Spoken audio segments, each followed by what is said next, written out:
अल्हम्दुलिल्लाह अल्हम्दुलिल्लाहि नहमदुहु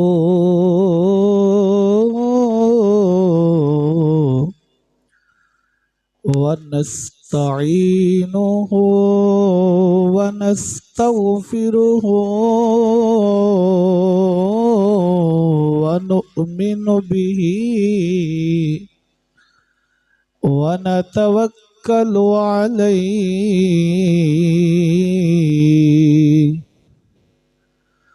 व नऊज़ु बिल्लाहि मिन शुरूरि अनफुसिना व मिन सय्यिआति अअमालिना।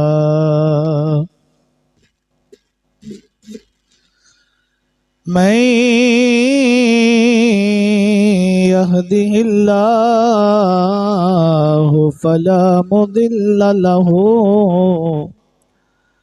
व मैं युद्लिल्हु फला हादिय लहु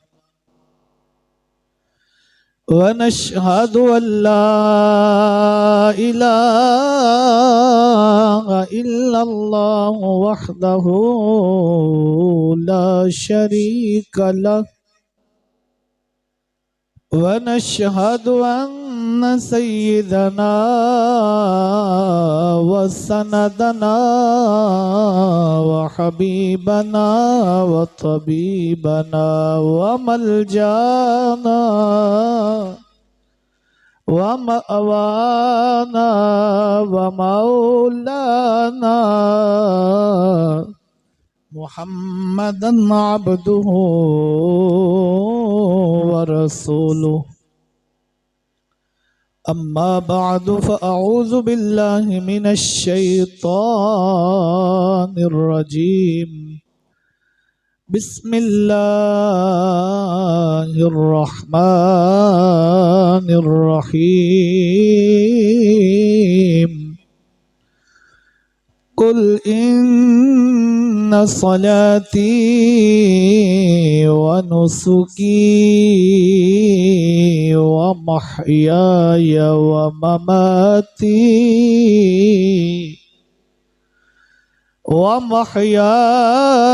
व ममाती लिल्लाहि रब्बिल आलमीन। आमन्तु बिल्लाहि व सदक़ल्लाहु मौलानल अज़ीम। इन्नल्लाहा व मलाइकतहु युसल्लूना अलन नबिय्य या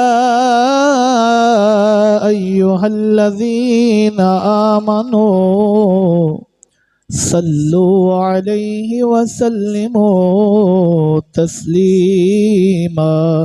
अल्लाहुम्मा सल्लि अला सय्यिदिना व मौलाना मुहम्मद व अला आलि सय्यिदिना व मौलाना मुहम्मद व बारिक वसल्लिम। अस्सलातु वस्सलामु अलैका या रसूल अल्लाह व अला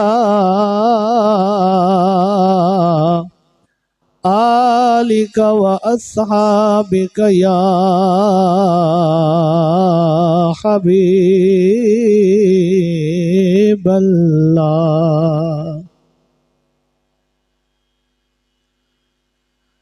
अल्लाह रब्बुल आलमीन जल्ल शानुहु व अम्मा नवालुहु दी हम्दो सना तारीफ़ व तौसीफ़ तो बाद नबी अकरम नूर मुजस्सम शफ़ी मुअज़्ज़म फ़ख्र आदम व बनी आदम ताजदार मदीना राहत क़ल्ब व सीना महबूब खुदा हबीब किबरिया अहमद मुज्तबा जनाब मोहम्मद मुस्तफ़ा सल्लल्लाहु ताला अलैहि व आलिहि वसल्लम की बुलंद वाला बारगाह आलिया में दरूद सलाम का नजराना अर्ज करने के बाद इंतहाई वाजिबुल एहतराम ज़वील एहतशाम बरदरान इस्लाम अस्सलामु अलैकुम वरहमतुल्लाहि वबरकातुह।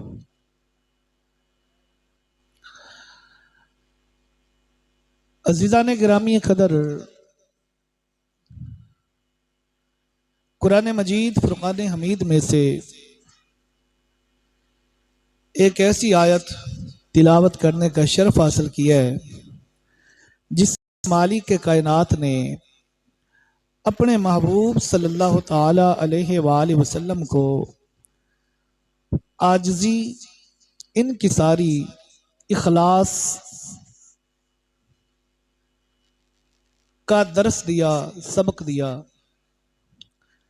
इरशाद रब्बानी है, कुल ए महबूब सल्लल्लाहु ताला अलैहि वालैहि वसल्लम, आप फरमा दें, इन्ना सलाती, बेशक मेरी तमाम नमाजें, व नुसुकी, और मेरी तमाम कुर्बानियाँ, व महयाया, और मेरा जिंदा रहना, व ममाती, और मेरा दुनिया से चले जाना, लिल्लाह, ये अल्लाह ताला की जात के लिए है।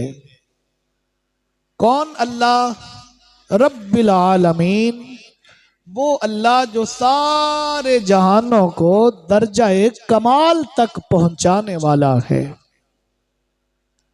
मेरी तमाम इबादात, वो इबादात खा बदनी हो, वो इबादात माली हो, अल्लाह की रजा के लिए हैं। मेरा जिंदा रहना और दुनिया से चले जाना, सब कुछ, यानी तन मन धन, सब कुछ अल्लाह ताला की रजा के लिए है। इस आयत में अल्लाह ने अपने महबूब करीम अलैहिस्सलाम को अपनी रजा का सबक दिया, आजिज़ी और इनकिसारी का सबक दिया है। और मेरे करीम नबी अलैहिस्सलाम तो खुद सरतपा इज्जो इनकिसार के पैकर हैं। इखलास मेरे करीम नबी अलैहिस्सलाम की जात में जितना है, कायनात में कोई फर्द ऐसा नहीं जिसमें इतना इखलास पाया जाता हो। अल्लाह ताला की रजा का हुसूल जितना मेरे नबी चाहते हैं, कायनात का कोई फर्द ऐसा नहीं जो अल्लाह की रजा के हुसूल के लिए इतनी कोशिशें काविशें करता हो। कायनात में सिवाय रसूलुल्लाह अलैहिस्सलाम की जात के कोई ऐसा फर्द नहीं मिलेगा। बावजूद इसके हुक्म क्या है? ए महबूब, आप कह दें, मेरी नमाजें, मेरी कुर्बानियां, मेरा दुनिया में रहना और दुनिया से चले जाना, ये अल्लाह रब्बुल आलमीन की जात के लिए है, ये अल्लाह ताला की रजा के लिए है। इज्जो इनकिसार के पैकर है, बावजूद इसके अल्लाह ताला ये सबक दे रहा है। क्यों? इसकी वजह, इसका, इसमें राज क्या है, इसमें हिकमत क्या है और इसमें फलसफा क्या है? मैं ये समझाऊं कि रसूलुल्लाह अलैहिस्सलाम को हुक्म देना, ये दर हकीकत हुक्म रसूलुल्लाह अलैहिस्सलाम के लिए नहीं है। मैं एक मिसाल आपके सामने रखता हूं। आप घर से चल के आए नमाज जुमा की अदायगी के लिए, दूरों नजदीक से चल के आए, दूसरे गांव से आप चल के आए। कैसे आए, क्यों आए? नमाज जुमा अदा करने के लिए। ऐसा ही है ना? अब आप नमाज जुमा पढ़ रहे हो, मैं आपसे कहूं भाई नमाज जुमा पढ़ो, तो आप पढ़ क्या रहे हैं? क्या कहते हैं? ये तो बात गलत हो जाएगी ना। जो पढ़ रहा है उसे कहा जाए कि भाई पढ़, ये तो बात ही दुरुस्त नहीं है। कहा उसे जाएगा जो पढ़ ना रहा हो। जो नमाजी नहीं है उसे कहा जाएगा नमाज पढ़। जो पहले ही नमाज पढ़ रहा है उसे तो नहीं ना कहा जाएगा कि नमाज पढ़। मेरे नबी तो पहले ही आजिज़ी और इनकिसारी के पैकर हैं, इज्जो नियाज के पैकर हैं मेरे मुस्तफा। बावजूद इसके हुक्म हो रहा है महबूब आप कह दें मेरा सब कुछ अल्लाह ताला की रजा के लिए है। क्या अल्लाह ने जब कहा है ये हुक्म दिया है तो क्या इससे पहले मेरे मुस्तफा अलैहिस्सलाम की इबादत अल्लाह की नहीं थी? क्या मेरे मुस्तफा की कुर्बानियां अल्लाह ताला की जात के लिए नहीं थी? क्या हुजूर का दुनिया में रहना जाना क्या ये पहले अल्लाह के लिए नहीं था? पहले भी अल्लाह ताला की रजा के लिए था और बाद में भी अल्लाह ताला की रजा के लिए है। जब हुजूर का सब कुछ अल्लाह ताला की रजा के लिए है तो फिर सवाल ये है कि अल्लाह कह क्यों रहा है? इसकी वजह मैं ये समझाऊं कि अल्लाह ताला रसूलुल्लाह अलैहिस्सलाम से ये हुक्म दे के अल्लाह ताला दर हकीकत ये हुक्म हमें देना चाह रहा है। आजिज़ी और इनकिसारी हम में नहीं है। आजिज़ी और इनकिसारी का सबक अल्लाह ताला हमें देना चाह रहा है। इखलास हम में नहीं है। इखलास का सबक अल्लाह ताला हमें देना चाह रहा है। उसकी रजा का हुसूल हमारे अंदर नहीं है और अल्लाह ताला ये सबक हमें देना चाह रहा है। रियाकारी हम में है। रियाकारी हम में से अल्लाह ताला खत्म करना चाह रहा है। अल्लाह ताला की मारिफत हमें हासिल नहीं, अल्लाह ताला अपनी मारिफत हमें अता करना चाह रहा है। अल्लाह ताला का इरफान हमें हासिल नहीं, अल्लाह ताला अपना इरफान देना चाह रहा है। अल्लाह ताला अपना इकान अता फरमाना चाह रहा है। तो ये हुक्म किन के लिए है? हमारे लिए है। अब हुक्म क्या है? कुल इन्ना सलाती के तुम कह दो कि मेरी नमाजें, मेरी कुर्बानियां, मेरा जीना मरना अल्लाह के लिए है। ये हमें कह रहे हैं, अल्लाह हमें कह रहा है ना क्या कि तुम भी कह दो। हमें कह रहा है कुल तुम कह दो, यानी अल्लाह ताला हमसे कहलवाना चाह रहा है कि तुम इकरार करो। हमसे इकरार करवाना चाह रहा है। इकरारुम बिल लिसानी व तस्दीकुम बिल कल्ब। अल्लाह ताला चाहता यह है कि जैसे तुम्हारा जाहिर हो तुम्हारा बातिन भी वैसा हो, ऊपर से और अंदर से और। अल्लाह तकाजा करता है कि ऐसा ना बनो, ऐसे बनो कि जो अंदर, जो ऊपर से हो अंदर भी वही हो। अल्लाह ये तकाजा कर रहे हैं, हमसे इकरार करवाना चाह रहा है कि तुम भी कह दो, इकरार करो कि मेरा सब कुछ अल्लाह ताला की रजा के लिए है। मेरे करीम नबी अलैहिस्सलाम के गुलामों, रसूल करीम अलैहिस्सलाम के एक सहाबी हैं हजरत सैयदना सुहेब रूमी रज़ी अल्लाह ताला अन्हु, बड़े जलीलुल कदर सहाबी हैं। ये रूम से चले थे, फारस से चले, मक्का मुकरमा में आए, गरीबुल वतन थे, मुसाफिर थे, अजनबी थे, बीवी बच्चे साथ ना थे, खानदान साथ ना था, बहन भाई साथ ना थे, कोई भी आपके साथ नहीं था। रोम से अकेले चले और मक्का मुकरमा में आए। नाम क्या है? हजरत सुहेब रूमी। क्या नाम है? हजरत सुहेब रूमी मक्का में आए। ये बड़े ज़हीन तरीन इंसान थे। इनका जहन बड़ा कमाल था, इनका दिमाग बड़ा आला दर्जे का था। अहले मक्का ने जब हजरत सुहेब रूमी को देखा तो ये बड़ा ज़हीन आदमी है, तो मक्के वालों ने हजरत सुहेब रूमी से अपने ताल्लुकात बनाए। किसी ने कहा कि यार तू मेरा दोस्त है, आज से तेरे साथ मेरी दोस्ती हो गई। किसी ने कहा कि तेरे साथ मेरा याराना हो गया। किसी ने कहा भाई तू आज से मेरा भाई हो गया। सारे अहले मक्का हजरत सुहेब रूमी के साथ अपने अपने ताल्लुकात बना रहे हैं। आपकी जहानत की बिना पर अल्लाह ताला की कैसी कैसी नेमतें हैं। कुरान फरमाता है ना, फबी अय्यी आलाई रब्बिकुमा तुकज़्ज़िबान, अल्लाह ताला की किस किस नेमत को जुटलाओगे। अब अहले मक्का, उस दौर की बात है जिस दौर में मुसलमानों के साथ जुल्म और तशद्दुद किया जाता था। और हजरत सुहेब रूमी जब रूम से मक्का में आए तो रसूलुल्लाह अलैहिस्सलाम से मुलाकात हुई। रसूलुल्लाह अलैहिस्सलाम ने इस्लाम की दावत हजरत सुहेब रूमी को दी। हजरत सुहेब रूमी रज़ी अल्लाह ताला अन्हु मुसलमान हो गए, कलमा पढ़ लिया, साहिब ईमान हो गए। ये उस दौर की बात है जब कुफार मुसलमानों पे जुल्म करते हैं, मुसलमानों को जानों से मार देते हैं, मुसलमानों को ज़िबा कर देते हैं, उस दौर की बात है। लेकिन हजरत सुहेब रूमी ने भी तो कलमा पढ़ा है।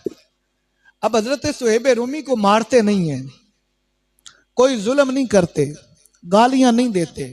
क्या है, हजरत सुहेब रूमी से अपने ताल्लुकात बना रहे हैं। किस बिना पे कि ये बड़े ज़हीन इंसान हैं, आपकी जहानत पे। और ये जहानत भी तो अल्लाह ताला की नेमत है ना। अब इसी नेमत के बलबूते पे अहले मक्का ने ताल्लुकात बना लिए।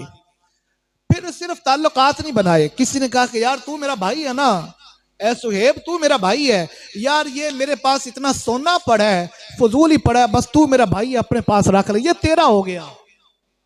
अच्छा चलें ठीक है। एक और काफिर आ गया, उसने कहा यार सुहेब तू मेरा भाई है ना, मेरे पास इतने ऊंट हैं, ऐसे करते हैं 100 ऊंट हैं, 50 मेरे 50 तेरे।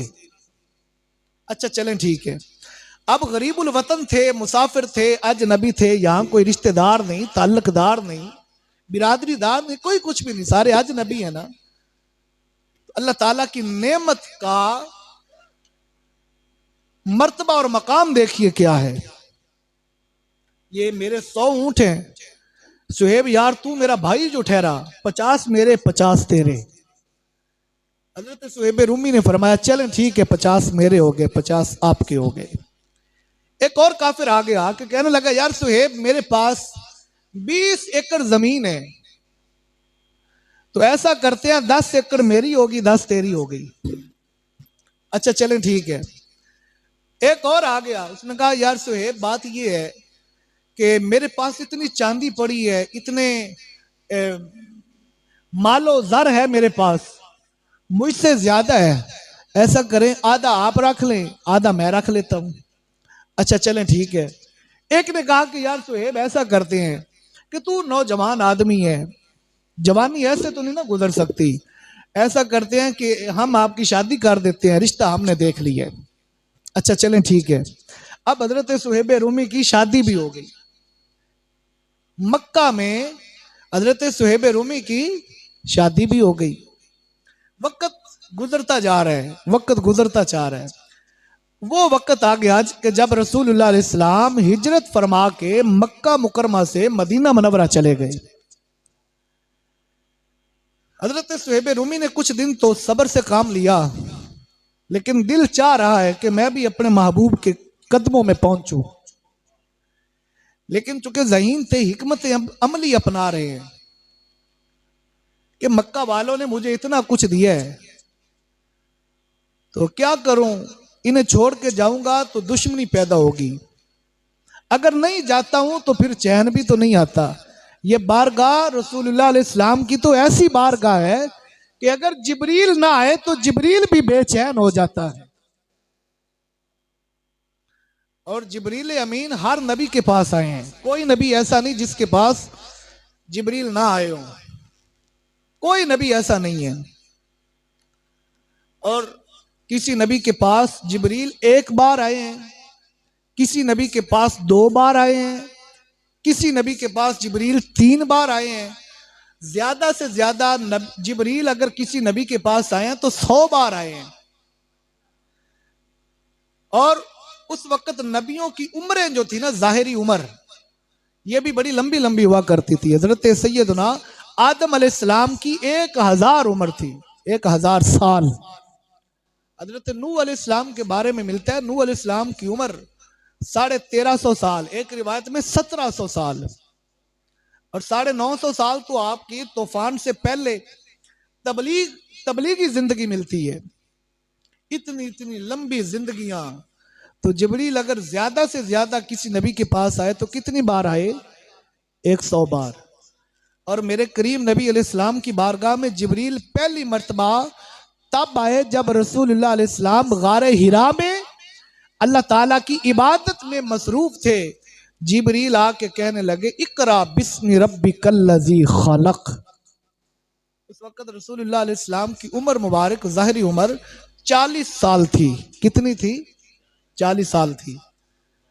40 साल हुजूर की ज़ाहिरी उम्र में जिब्रील पहली मर्तबा हुजूर के पास आए हैं लेके। कुरान का नुज़ूल तब से होना शुरू हुआ। अब हुजूर अलैहिस्सलाम की मुकम्मल ज़ाहिरी जो जिंदगी मुबारक है वो है 63 साल। 63 में से 40 निकाले, 23 साल बचे। तो जिब्रील हुजूर की खिदमत में 23 साल मुसलसल आते रहे। और कितनी बार आए, कितनी बार आए? सीरत निगार लिखते हैं कि जिब्रील हुजूर की बारगाह में 70,000 मर्तबा आए हैं। कितनी मर्तबा आए हैं? 70,000 मर्तबा जिब्रील आए हैं हुजूर की बारगाह में। कितने अरसे में? 23 सालों में। एक साल के दिन कितने होते हैं? 365। कितने दिन है? 365। और कितने साल हैं? 23 साल। आए कितने बार है? 70,000 मर्तबा। अब अगर कैलकुलेशन किया जाए तो जवाब यही आता है कि जिब्रील हमें वक्त रहते ही रसूलुल्लाह अलैहिस्सलातु वस्सलाम के कदमों में थे। चैन आ जाता अगर उन्हें, चैन आ जाता अगर उन्हें तो बार बार आते ना यूं जिब्रील सिदरा छोड़कर। गोया ये बारगाह तो ऐसी बारगाह है कि जिब्रील भी ना आए तो बेचैन हो जाए। हजरत सुहेब रूमी रज़ी अल्लाह ताला अन्हु, आप सोचते हैं कि अगर जाऊं तो मक्के वालों के साथ दुश्मनी बनेगी, अगर नहीं जाता हूं हुजूर की बारगाह में तो फिर चैन भी तो नहीं आता, अब करूं तो क्या करूं। हजरत सुहेब रूमी ने बिल आखिर फैसला ये कर लिया कि अब कुछ भी हो जाए हुजूर की बारगाह में जाना ही जाना है। और आप तीर अंदाज भी बड़े कमाल दर्जे के थे। आप निशाना लगाते थे तो आपका निशाना कभी खता नहीं होता था, इतना आपका निशाना अच्छा था। आपने इरादा कर लिया कि अब कुछ भी हो जाए हुजूर की बारगाह में जाना ही जाना है। हजरत सुहेब रूमी रज़ी अल्लाह ताला अन्हु, आपने तैयारी फरमाई, अपने घोड़े पे सवार हुए। सवार हो कि आप मक्का मुकरमा को छोड़ के मदीना पाक जा रहे हैं। अहले मक्का को खबर हो गई कि सुहेब रूमी जा रहे हैं। अहले मक्का को खबर हो गई कि सुहेब जा रहे हैं। अहले मक्का ने जल्दी से अपना एक काफिला तैयार किया। काफिला तैयार करके हजरत सुहेब रूमी का रास्ता रोका। जब हजरत सुहेब रूमी का रास्ता रोका तो कहने लगे कि ऐ सुहेब किधर जा रहे हो? वो वक्त याद है जब तुम मक्का में आए थे, तुम्हारे पास क्या था? तुम गरीब थे, तुम्हारे पास रहने के लिए जगह न थी, तुम्हारे पास मकान नहीं था, छत नहीं थी, तुम्हारे पास पहनने के लिए कपड़े नहीं थे, तुम्हारे पास मालो ज़र न था, तुम्हारे पास सोना चांदी नहीं थी, तुम्हारे पास जायदाद न थी, तुम्हारे पास क्या था? कुछ भी ना था। जरा सोचो हमने तुम्हारे ऊपर कितने एहसान किए हैं। मालो ज़र हमने दिया, मकान हमने दिया, शादी हमने की, सोना चांदी हमने दिया, सब कुछ हमने दिया, और बताओ हमें छोड़ के जा किधर रहे हो? हज़रत सुहेब रूमी रज़ी अल्लाह ताला अन्हु, आपने जवाब दिया कि पूछते हो मैं किधर जा रहा हूं, और वो भी अपने किए हुए एहसान जितला के मुझसे पूछना चाह रहे हो। तो फरमाया सुनो, मैं वहां जा रहा हूं जहां जिब्रील भी ना जाए तो उसे भी चैन नहीं आता। मैं अपने मुस्तफ़ा करीम अलैहिस्सलाम की बारगाह में जा रहा हूं, मैं रसूलुल्लाह अलैहिस्सलाम की बारगाह में जा रहा हूं, मैं अल्लाह के महबूब की बारगाह में जा रहा हूं, हबीब खुदा की बारगाह में जा रहा हूं। अब अहले मक्का ने कहा कि अगर जा रहे हो तो जो हमने तुम्हारे ऊपर एहसान किए थे, हमारे वो एहसान किधर गए? हमारे एहसानों का क्या बदला दे के जा रहे हो? हमें ही छोड़ के जा रहे हो, ताल्लुकात हमसे थे, छोड़ के हमें जा रहे हो, एहसान हमने किए, छोड़ के भी हमें जा रहे हो, सब कुछ हमने दिया, छोड़ के भी हमें जा रहे हो। ये कौन सा इंसाफ है? ये कौन सा आदल है? ऐ सुहेब जरा सोचो क्या कर रहे हो। हजरत सुहेब रूमी ने मोहब्बत भरा जवाब दिया, फरमाया सुनो, तुम समझते हो कि मुझे ये एहसान जितला के खरीद लोगे, मुझे खरीदना चाहते हो? फरमाया सुनो, मैं रसूलुल्लाह अलैहिस्सलाम का नौकर हूं, मैं रसूलुल्लाह अलैहिस्सलाम का गुलाम हूं, तुम सुहेब रूमी को खरीदने के लिए आए हो। फरमाया सुनो, इतना कुछ मुझे और भी दे दो, अल्लाह की इज्जत की कसम, सुहेब रूमी तो दूर की बात है, सुहेब रूमी के जूतों के साथ लगने वाली धूल को भी नहीं खरीद सकते हो। तुमने क्या समझ रखा है? हमने तो सौदा रसूलुल्लाह अलैहि सलाम से किया है, हमने तो सौदा अल्लाह ताला की अदालत में कर रखा है। फरमाया जाओ, तुम्हारा माल तुम्हें मुबारक, हमें रसूलुल्लाह अलैहि सलाम की मोहब्बत मुबारक। तो फरमाया सुनो, अगर मेरा रास्ता रोकोगे ना, मेरे साथ जुल्म और तशद्दुद करने की कोशिश करोगे, तो फरमाया ये सुनो, ये देख लो, तुम्हारे तीर मेरे पास है, तुम्हारी तलवार दी हुई मेरे पास है, और ये भी जानते हो कि मेरा निशाना कभी खता नहीं हुआ, एक एक को मैं निशाना लगा लगा के खत्म कर दूंगा, तुम्हारे बाल बच्चे यतीम हो जाएंगे, तुम्हारी घर वालियां बेवा हो जाएंगी, सुहाग उजड़ जाएंगे। सोचो, सुहेब का रास्ता रोक के तुम्हें क्या मिलने वाला है? उन्होंने कहा कि सुहेब, हमारा दिया हुआ माल हमें दो, तुम जाओ जाते हो तो। हज़रत सुहेब रूमी ने फरमाया जाओ, फलां चीज वहां पड़ी है, फलां चीज वहां पड़ी है, सब जाके उठा लो, मुझे कुछ भी नहीं चाहिए, फकत रसूलुल्लाह अलैहि सलाम की मोहब्बत चाहिए। सब कुछ वापस किया। अब हजरत सुहेब रूमी रज़ियल्लाहु ताला अन्हु हुजूर की बारगाह में पहुंचे। इधर हुजूर की बारगाह में मस्जिद नबी शरीफ में हुजूर तशरीफ फरमा है। मस्जिद नबवी शरीफ भी अभी तक नई नई तामीर हुई थी, नई नई तामीर हुई है मस्जिद नबवी। हुजूर तशरीफ फरमा है, सहाबा किराम रिदवानुल्लाह ताला अलैहिम अजमाइन भी तशरीफ फरमा है। हजरत सुहेब रूमी रज़ियल्लाहु ताला अन्हु आ रहे हैं, मेरे करीम नबी अलैहिस्सलाम की नजर पड़ गई। रसूलुल्लाह अलैहिस्सलाम उठे, उठ के मेरे मुस्तफ़ा ने हजरत सुहेब रूमी का इस्तेकबाल फरमाया। सुहेब रूमी हुजूर की बारगाह में आए, मेरे करीम नबी अलैहिस्सलाम ने हजरत सुहेब रूमी को अपने सीने से लगा लिया। अब रसूलुल्लाह अलैहिस्सलाम भी रो रहे हैं, हजरत सुहेब रूमी भी रो रहे हैं। अल्लाह अकबर, आशिक भी रो रहा है, महबूब भी रो रहा है, क्या कैफियत होगी। उधर से अल्लाह रब्बुल आलमीन ने ये मंजर देखा और फरमाया जिब्रील, जी रब्बे जलील, फरमाया जा अब मेरे महबूब की बारगाह में कुरान लेके जा। ठीक है, अब जिब्रील कुरान लेके हुजूर की बारगाह में आए। अल्लाह ताला ने पैगाम क्या दिया? फरमाया व मिनन नासी मन यशरी नफ्सहु इब्तिगा मर्दातिल्लाह। फरमाया क्या महबूब, ये वो लोग हैं, ये इशारा हजरत सुहेब रूमी की तरफ था कि ये उन लोगों में से हैं जिन लोगों ने अपना माल, अपनी जायदाद, अपना सोना चांदी, हत्ता कि अपनी जान की भी परवाह नहीं की, सब कुछ अल्लाह ताला की रजा के लिए कुर्बान कर दिया है और अल्लाह ताला की रजा के खरीदार बन गए हैं। फरमाया महबूब, अल्लाह इन पे राजी हो गया है, ये अल्लाह ताला की जात पे राजी है। तो हजरत सुहेब रूमी रज़ियल्लाहु ताला अन्हु आपके हक में ये आयत अल्लाह करीम ने नाज़िल फरमाई। तो हजरत सुहेब रूमी में क्या था? फकत इखलास था। क्या था? इखलास था। हजरत सुहेब रूमी में क्या था? अल्लाह ताला की रजा का हसूल था। सुहेब रूमी में क्या था? आजजी और इनकिसारी थी। एक निस्बत थी जो रसूलुल्लाह अलैहिस्सलाम के साथ थी, एक ताल्लुक था जो रसूलुल्लाह अलैहिस्सलाम की जात से था। उसी ताल्लुक की बिना पे अल्लाह ताला ने आपकी अजमत और शान को कुरान में नाज़िल फरमाया है। अब जरा आगे बढ़िए, शवालुल मुकर्रम का महीना है, अभी शवालुल मुकर्रम चल रहा है, लेकिन मैं मदीना पाक की बात कर रहा हूं। शवालुल मुकर्रम का महीना है। अहले मक्का, कुफारे मक्का मदीना पाक के हमला करने के लिए आए, रसूलुल्लाह अलैहि सलाम के सहाबा पे और हुजूर अलैहिस्सलाम की ज़ात पे हमला करने के लिए मदीना में आ रहे हैं। इधर रसूलुल्लाह अलैहिस्सलाम को खबर हुई अहले मक्का जंग के लिए आ रहे हैं। मेरे करीम नबी अलैहिस्सलाम ने अपने गुलामों को बुलवाया, बुला के फरमाया भी मक्के वाले हम पे हमला करने के लिए आ रहे हैं, मदीना पाक पे हमला करने के लिए आ रहे हैं, क्या प्रोग्राम है?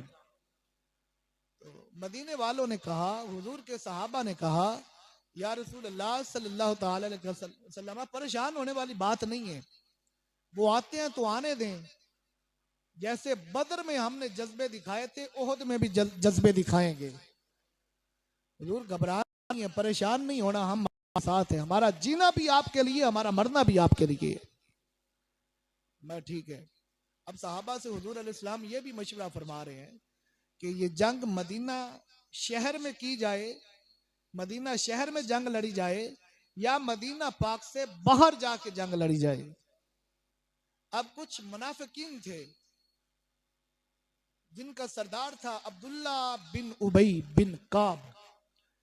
ये अब्दुल्ला बिन उबई बिन काब और इसके साथियों ने कहा कि नहीं या रसूलल्लाह, जंग मदीना सिटी में लड़ी जाए, मदीना शहर में जंग लड़ी जाए। इनका ज़हन था कि जब जंग मदीना शहर में होगी ना, तो अगर हम यानी मुसलमान हारेंगे, शिकस्त मिलेगी मुसलमानों को, तो हम अपनी जान बचा के अपने घरों को लौट जाएंगे, हम अपने घरों में जाके छुप जाएंगे, अपने घरों को भाग जाएंगे। इनका इरादा ये था।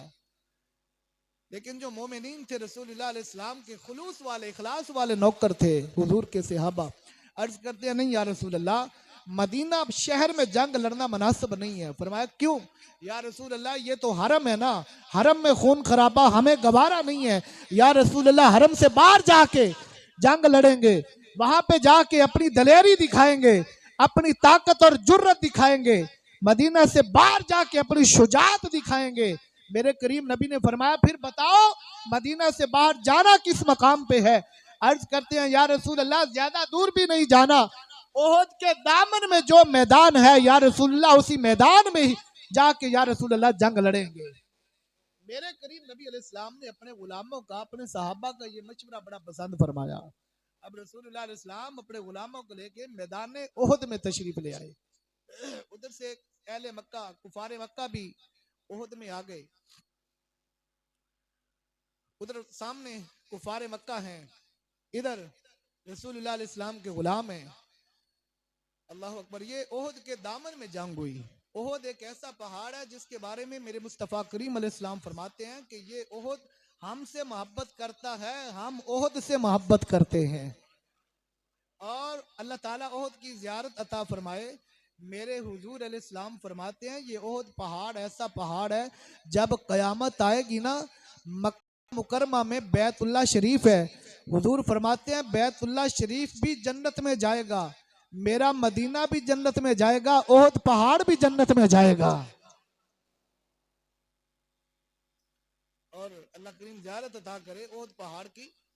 जब अगर उस पहाड़ को खला में जाके देखा जाए ना, फिजाओं में ऊपर जाके, बुलंदी पे जाके देखा जाए, तो ऊपर से ओहद पहाड़, मेरे करीम नबी का नाम क्या है बता सकते हैं जी?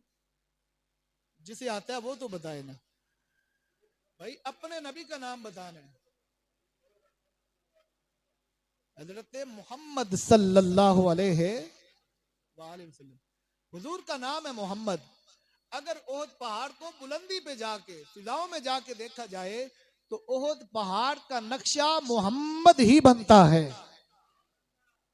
ओहद का नक्शा मोहम्मद ही बनता है। तो खैर, हुजूर अलैहिस्सलाम ने अपने कुछ सहाबा को हुक्म दिया, फरमाया कि ये पहाड़ी एक छोटी पहाड़ी है ओहद के दामन में।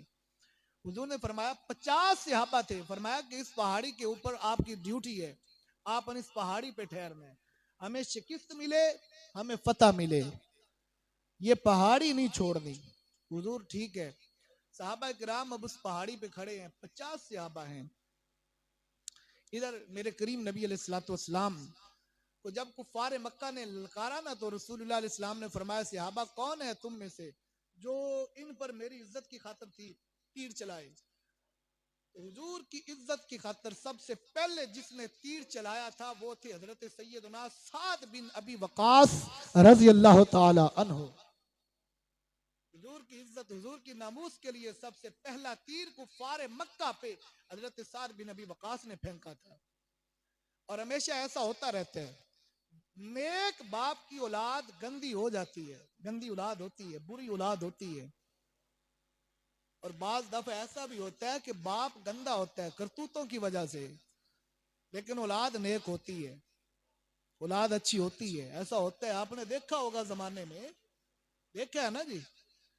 तो हजरत साद बिन अबी वकास कौन थे जिन्होंने हुजूर की इज्जत के लिए पहला तीर कुफार पे फेंका? तो यही हजरत साद बिन अबी वकास का बेटा है अमर बिन साद। क्या नाम उसका? अमर बिन साद। जालिम शख्स था, इसने मैदान करबो बला में पहला तीर अमर बिन साद ने हजरत इमाम हुसैन रजी अल्लाह तआला अन्हु के काफिले पे फेंका था। बाप की नेकी देखिए और बेटे का गुनाह देखिए, बाप का मकाम देखिए और फिर बेटे के हाल को देखिए। उधर बाप अपने नबी की इज्जत की खातिर पहला तीर कुफार पे चला रहा है, इधर बेटा है तो आले रसूल पे यजीद की खातिर तीर फेंक रहा है। बाप नेक था लेकिन बेटा बुरा हुआ ना, ऐसा जमाने में होता रहता है। क्या अर्ज कर रहा हूं, हजरत साद बिन अबी वकास ने पहला तीर फेंका। अब जंग शुरू हुई, बात बड़ी लंबी है, मैं अपनी बात को बिल्कुल इख्तिसार के साथ अर्ज करके बात को खत्म करना चाहता हूं। हजरत सैयदना अमीर हमजा रज़ी अल्लाह ताला अन्हु, ये रसूलुल्लाह अलैहिस्सलातु वस्सलाम के चाचा हैं। इसी जंग में, जो जंग दामन ओहद में हुई ना, इसी जंग में हजरत अमीर हमजा को शहीद किया गया। और हजरत अमीर हमजा वो है जिन्हें रसूलुल्लाह अलैहिस्सलाम फरमाते हैं कि अमीर हमजा अल्लाह के भी शेर हैं, मेरे भी शेर हैं। असदुल्लाही व असदु रसूल ही, मेरे नबी ने फरमाया कि अमीर हमजा अल्लाह के भी शेर हैं, अल्लाह के रसूल के भी शेर हैं। और एक मकाम पे मेरे मुस्तफ़ा करीम अलैहिस्सलाम ने इरशाद फरमाया कि लोगों सुनो, मुझे जिब्रील ने आके बताया है, मुझे जिब्रील ने आके बताया है कि हजरत अमीर हमजा को आसमानों में अल्लाह और अल्लाह के रसूल का शेर कहा जाता है। इनके इस्लाम कबूल करने का वाकया भी बड़ा अजीब है, उसमें भी खुलूस है, आजिज़ी उनकी सारी है। आपको ना शिकार का बड़ा शौक था, तीरंदाजी का भी बड़ा शौक था, और आपको घुड़सवारी का भी बड़ा शौक था, लेकिन सबसे ज्यादा जो शौक था वो शिकार का शौक था। और अमीर हमजा हुजूर के चाचा भी लगते हैं, और हुजूर के दूध शरीक भाई भी हैं, रजाई भाई, और हुजूर की खाला के बेटे भी लगते हैं। ये एक अलग मौजू है, फिर किसी वक्त दर्ज करूंगा। खैर, एक दिन शिकार पे गए हुए थे, शिकार से वापस लौटे तो आपकी आदत थी कि जब शिकार से वापस लौटते तो सीधे काबातुल्लाह शरीफ के सहन में आके तवाफे काबा करते, फिर अपने घर को जाते। अल्लाह करीम हमें भी तवाफे काबा की तौफीक नसीब फरमाए। आप ना शिकार से वापस लौटे, सीधे हर में काबा में गए, तवाफे काबा किया।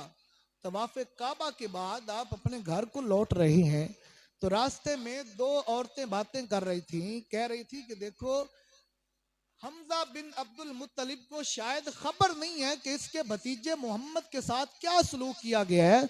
अगर इन्हें खबर होती तो ऐसे फाखिराना चाल ना चलते, ऐसी चाल ना चलते जैसे चले जा रहे हैं। हजरत अमीर हमजा ने जब ये सुना तो आपने गौर किया कि ये क्या कह रही हैं। तो दूसरी औरत ने कहा, हाँ वाकई अमीर हमजा को खबर नहीं है कि इनके भतीजे मोहम्मद के साथ क्या सलूक किया गया है। आपको उनकी बात की तसल्ली होगी कि मेरे भतीजे की ही बात हो रही है। घर पहुंचे, जब घर गए ना तो खादिमा ने खाना पेश किया, तो साथ खादिमा ने रोना भी शुरू कर दिया। हजरत अमीर हमजा ने फरमाया, क्या बात है, क्यों रो रही हो? तो खादिमा ने कहा कि अमीर हमजा, मैं रो इसलिए रही हूँ कि आज अगर मोहम्मद की माँ होती या मोहम्मद का बाप होता तो जो सलूक किया गया है ना वो कभी ना किया जाता, सल्लल्लाहु अलैहि वसल्लम। फरमाया, क्या सलूक किया गया है? आगे सलूक ये किया गया है कि अबू जहल ने पत्थर मार के उनको जख्मी किया है। रसूलुल्लाह अलैहि सलाम अपने घर से निकले और सेने काबा में आ रहे थे। रास्ते में जहां सफा पहाड़ी है ना, इन सफा वल मरवा मिन शाइरिल्लाह, सफा पहाड़ी जहां से सफा मरवा की साई शुरू होती है, उस पहाड़ी के करीब मकान था अब्दुल्ला बिन जदान का।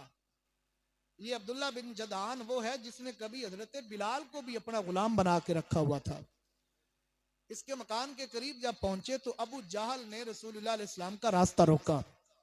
रास्ता रोक के कुछ बुरा भला कहा। बुरा भला कहने के बावजूद सब्र नहीं आया तो एक नोकीला पत्थर उठा के हुजूर को मारा। रसूलुल्लाह अलैहि सलाम जख्मी हो गए। तो हुजूर अलैहिस्सलाम रोते हुए ना काबा में आए, जम जम के साथ अपने खून को साफ किया, वजू फरमाया और सजदा रेज हो गए। हजरत अमीर हमजा रज़ियल्लाहु ताला अन्हु अभी तक मुसलमान नहीं हुए थे, कलमा नहीं पड़ा था। आपसे पहले 38 लोग मुसलमान थे। कितने? 38। पंजाबी च 38 कह लेंदे हो। 38 लोग मुसलमान थे। हजरत अमीर हमजा आए, खादिमा ने भी अब बता दिया। रास्ते में दो औरतें भी बातें कर रही थी। अब हजरत अमीर हमजा रज़ियल्लाहु ताला अन्हु ना हुजूर अलैहिस्सलाम को तलाश करते करते सेने काबा में आए। आके सेने काबा में क्या देखा कि अबू जहल बैठे और उसके कुछ अयाश दोस्त भी उसके साथ बैठे हुए हैं। हजरत अमीर हमजा को बड़ा गुस्सा था, अपनी कमान निकाली, अबू जहल के सर में मारी, उसका सर फाड़ दिया।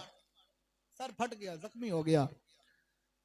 तो उसके जो साथी थे ना वो उठे अमीर हमजा को मारने के लिए। अबू जहल था बड़ा दिमागी तौर पे बड़ा चालाक था। वो जानता था कि इन लोगों ने अगर हजरत अमीर हमजा को मारा ना, खा अभी अमीर हमजा अकेले हैं लेकिन अभी देखते ही देखते बनु हाशिम इकट्ठे हो जाएंगे और मामला बढ़ जाएगा, ये जंग भी बन सकती है। उसने कहा कि ठहरो ठहरो, ये मेरा और इसका मामला है, मैं खुद ही निपट लूंगा। चलो ठीक है, वो बैठ गए।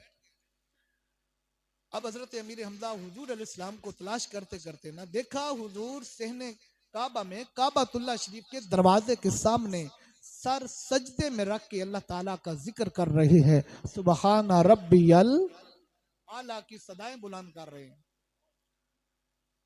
अल्लाह अकबर। हजरत अमीर हमजा आए, आके कहने लगे या इब्न अखी, ए मेरे भाई के बेटे। लेकिन रसूलुल्लाह अलैहि सलाम ने देखा तक नहीं, अपना सर नहीं उठाया। फिर कहा या इब्न अखी, ए मेरे भाई के बेटे। इरफा रासा का, अपना सर तो उठाइए। हुजूर अलैहिस्सलाम ने अपना सर नहीं उठाया। फिर तीसरी बार भी कहा या इब्न अखी इरफा रासा का, ए मेरे भाई के बेटे जरा अपना सर तो उठाइए, मुझे देखिए तो सही। लेकिन हुजूर अलैहिस्सलाम ने अपना सर नहीं उठाया। अब हजरत अमीर हमजा कहने लगे कि ए मेरे भतीजे खुश हो जा, मैं तेरा चाचा अबू जहल से बदला लेके आया हूं। अब मेरे करीम नबी अलैहिस्सलाम ने अपना सर मुबारक उठाया। उठा के रसूलुल्लाह अलैहि सलाम ने फरमाया कि ए चाचा अमीर हमजा क्या कहते हो? कहा कि ए भतीजे मैं तेरा बदला ले आया हूं। फरमाया कैसे? कहा कि मैं अबू जहल का सर फोड़ आया हूं, जख्मी कर दिया, खून निकल आया है, अब राजी हो जा, अब खुश हो जा। रसूलुल्लाह अलैहि सलाम ने फरमाया चाचा मैं ऐसे खुश होने वाला नहीं हूं। कुरान कहता है लक़द जाअकुम रसूलुम मिन अनफुसिकुम अज़ीज़ुन अलैहि मा अनित्तुम हरीसुन अलैकुम बिल मुमिनीना रऊफुर रहीम। कुरान कहता है मेरा नबी तो ऐसा नबी है कि हम वक्त इस हिरस में रहते हैं कि कहीं तुम कलमा पढ़ के मुसलमान हो जाओ। इतना रऊफ और रहीम नबी है।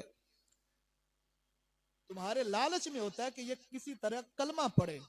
हुजूर ने फरमाया चाचा मैं ऐसे खुश होने वाला। हजरत अमीर हमजा ने कहा कि खुश हो जाए, मैंने अबू जहल का सर फाड़ दिया है। फरमाया मैं खुश नहीं हूं। खुश हो जाओ, मैं बदला लेके आया हूं। फरमाया मैं खुश नहीं हूं। अच्छा फिर बताएं कि आप कैसे खुश होंगे? मेरे करीम नबी ने फरमाया कि चाचा अगर आप कलमा पढ़ लें तो अल्लाह की इज्जत की कसम मैं मोहम्मद अरबी राजी हो जाऊंगा, मैं राजी हो जाऊंगा। हजरत अमीर हमजा रज़ियल्लाहु ताला अन्हु कहने लगे अच्छा अगर आप ऐसे राजी होते हैं ना तो फिर देर ना कीजिए, मुझे अभी कलमा पढ़ा दीजिए। फौरन मेरे करीम नबी अलैहिस्सलाम ने हजरत अमीर हमजा को कलमा पढ़ाया, हजरत अमीर हमजा मुसलमान हो गए।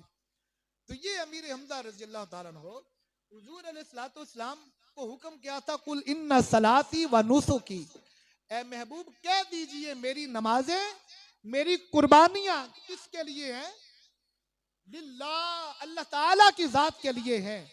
अब ये जो कुर्बानी हुजूर ने दी, अबू जहल ने आपको जख्मी किया, अबू जहल ने आपको गालियां दी, बुरा भला कहा, बताइए मेरे मुस्तफा की ये कुर्बानी किसके लिए थी? अब हुजूर अगर कहते कि ऐ चाचा अमीर हमजा, मैं उस वक्त खुश होऊंगा जब अबू जहल को मार दो, कत्ल कर दो। जिस जज्बे के साथ हजरत अमीर हमजा आए थे, दिल पे हाथ रख के जरा बताइए, अमीर हमजा जाके अबू जहल को कत्ल करते या ना करते? कत्ल करते ना।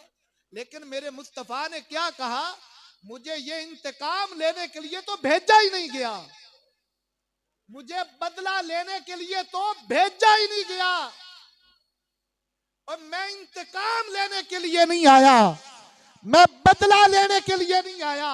मुझे तो हुक्म है, या अय्युहर रसूलु बल्लिग मा उनजिला इलैका मिर रब्बिक, ऐ रसूल हम आपको हुक्म दे रहे हैं कि आप इस दीन की तबलीग कीजिए, इस दीन की नशर व अशात का काम कीजिए। फरमाया मुझे तो हुक्म ही दीन की तबलीग करने का है, मैं तो बदला लेने के लिए आया ही नहीं है। अब इसमें हमारे लिए सबक क्या है? कौन सा ऐसा जुल्म है जो अबू जहल ने हुजूर पे ना किया हो? गालियां अबू जहल ने दी? नहीं दी, बोलते नहीं है। फिर हुजूर के रास्ते में कांटे अबू जहल ने बिछाए कि नहीं बिछाए? बोलिए। अबू जहल ने रसूलुल्लाह अलैहि सलाम के लिए गड़े खुदवाए या नहीं खुदवाए? अबू जहल ने रसूलुल्लाह अलैहि सलाम को जख्मी किया या नहीं किया? एक मकाम ऐसा भी था, अल मुस्तदरक में हदीस इमाम हाकिम लिखते हैं, हुजूर अलैहिस्सलाम जुल मजाज के बाजार में ना दावत इस्लाम दे रहे हैं। अल मुस्तदरक में हदीस मौजूद है, हुजूर कहते जा रहे हैं, कूलू ला इलाहा इल्लल्लाह तुफलिहू, ऐ लोगों अगर कामयाबी चाहते हो तो फिर ला इलाहा इल्लल्लाह पढ़ो। हुजूर आगे आगे ये ऐलान करते जा रहे हैं, हुजूर के पीछे अबू जहल है, अबू जहल ऊंची आवाज से ऐलान करता आ रहा है, ऐ लोगों मेरा भतीजा तो मजनू हो गया, माज़अल्लाह सुम्मा माज़अल्लाह, मेरा भतीजा तो पागल हो गया, इसके कहने पे अमल ना करना, माज़अल्लाह सुम्मा माज़अल्लाह। आप भी पढ़ लीजिए अस्तगफिरुल्लाह। ये अबू जहल ऐलान कर रहे हैं। मुझे बताएंगे रसूलुल्लाह अलैहि वसल्लम के लिए दुख की बात ये थी या नहीं थी? अगर हुजूर बदला लेना चाहते तो क्या रसूलुल्लाह अलैहि वसल्लम के लिए कोई मुश्किल था? 5000 फरिश्ते अगर मेरे नबी की मदद के लिए बदर में आ सकते हैं तो मेरे नबी हाथ उठाते, या अल्लाह इसे खत्म कर दे। तो बताइए अबू जहल को अल्लाह ने खत्म करना था या नहीं करना था? बदला लेना था या नहीं लेना था? हजरत नूह अलैहिस्सलाम दुआ करें, या अल्लाह अब कौम इस्लाम कबूल नहीं करती, इन्हें हलाक कर दे, इन्हें गरक कर दे। नूह अलैहिस्सलाम की दुआ पे तूफान आया या नहीं आया? मूसा अलैहिस्सलाम की दुआ पे अजाब आया या नहीं आया? जिस नबी ने जो दुआ मांगी अल्लाह ताला ने कबूल फरमाई, वो सिर्फ नबी थे, मेरा नबी तो इमामुल अंबिया है, वो सिर्फ नबी थे, मेरा नबी तो सैयदुल अंबिया है। लेकिन हमें सबक दे गए, और लोगों अपनी इबादत, अपनी नमाजें, अपनी ज़कातें, अपने हज, अपने रोजे, अपने उम्रे, अपनी तिलावत कुरान, अपनी कुर्बानियां, अपना जीना, अपना मरना फकत अल्लाह ताला की रजा के लिए रखना, ये तो हुजूर हमें सबक दे गए हैं। अल्लाह अकबर। फिर जरा देखिए मैदान ओहद में, अपनी बात को मैं खत्म कर रहा हूं, बस एक पैगाम पे अपनी बात को खत्म कर रहा हूं। मैदान ओहद में वाशी था, हिंदा का नौकर था, हिंदा का गुलाम था। हिंदा कौन थी? अबू सुफियान की बीवी थी। हिंदा ने वाशी को बुलाया, वाशी को कहा कि अगर तू अमीर हमजा को शहीद करके उसका कलेजा निकाल के मुझे देगा ना तो मैं तुझे आजाद कर दूंगी। वाशी ने कहा ठीक है, ये बड़ा तीर अंदाज था, इसका निशाना भी बड़ा था। वाशी ने कहा ठीक है, ये मेरे लिए कोई मुश्किल नहीं है। अब हजरत अमीर हमजा तो वो है जिन्हें मेरे मुस्तफ़ा ने फरमाया ये अल्लाह के भी शेर है, मैं मोहम्मद अरबी के भी शेर है। वाशी की इतनी जुर्रत ना थी कि हजरत अमीर हमजा पे सामने से वार करते। हजरत अमीर हमजा इधर मुंह करके जंग लड़ रहे हैं, वाशी ने पीछे से तीर फेंका, हजरत अमीर हमजा की कमर में लगा और बड़ी गहराई के साथ लगा। हजरत अमीर हमजा जमीन पे गिरे, खून इतना निकला कि आप में ताकत ना रही, उठना चाह रहे हैं लेकिन उठा जा नहीं रहा। सहाबा इकट्ठे हुए, दौड़ के आए हजरत अमीर हमजा के पास, लेकिन सहाबा के पहुंचते पहुंचते हजरत अमीर हमजा रज़ियल्लाहु ताला अन्हु आपकी रूह मुबारक परवाज कर चुकी थी। इन्ना लिल्लाहि व इन्ना इलैहि राजिऊन।